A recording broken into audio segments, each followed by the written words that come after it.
যারা I love Mohammad বলছেন, যারা কেবলমাত্র ইসলাম ধর্মাবলম্বী, তারা কিন্তু খুব সাবধান। যারা আই লাভ মোহাম্মদ বলছেন, যারা সামনে দেখছেন এখানে আল্লাহ ছাড়া অন্য কারোর হুকুম মানছে, যারা আছেন আই লাভ মোহাম্মদ বলে, তারা খুব সাবধান। তারা কিন্তু এখানে থাকার মতন তাদের আর জায়গা নাই, কারণ তারা এখনই তলপি তলপা গুটিয়ে তারা সেখানে চলে যান যেখানে কেবলমাত্র সবাই আল্লাহর হুকুম মানে। হ্যাঁ, আমি বলছি না, এটা আপনাদেরই সূরা অন্নেসায় চ্যাপ্টার নাম্বার 4 সূরা নাম্বার 97, সেখানে পরিষ্কার আছে যে যদি কেবলমাত্র আল্লাহর হুকুম ছাড়া অন্য কোনো জায়গায় তুমি থাকো আর সেখানে থাকবার পর যদি তোমার সেখানে মৃত্যু হয়, তাহলে তুমি কিন্তু একদম জাহান্নামে চলে যাবে, তুমি কিন্তু জাহান্নামে যাবে। এই নিরময় গোস্বামী, এই হিন্দু পণ্ডিত, যে নিজেকে হিন্দু পণ্ডিত দাবি করে, সে বলছে যে যারা মুসলিমরা আছেন তারা এখনই তলপি তলপা গুটিয়ে অন্য দেশে চলে যান, কারণ যে পবিত্র কোরআনে সূরা অন্নেসা, মানে কতটা মূর্খ এবং জাহেল তার কথাবার্তা দেখে বোঝা যাচ্ছে। সূরা অন্নেসা বলে কি কোনো সূরা আছে?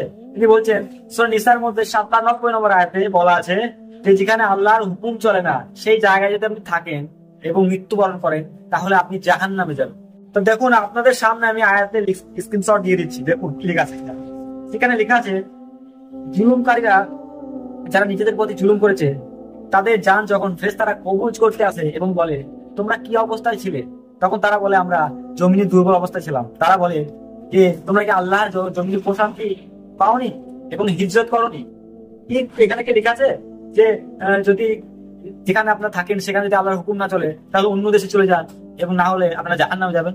কিভাবে একটা আয়াতকে বিকৃত করে অপব্যাখ্যা করে মানুষের মধ্যে বিভ্রান্তি ছড়াচ্ছে এসব পণ্ডিতরা।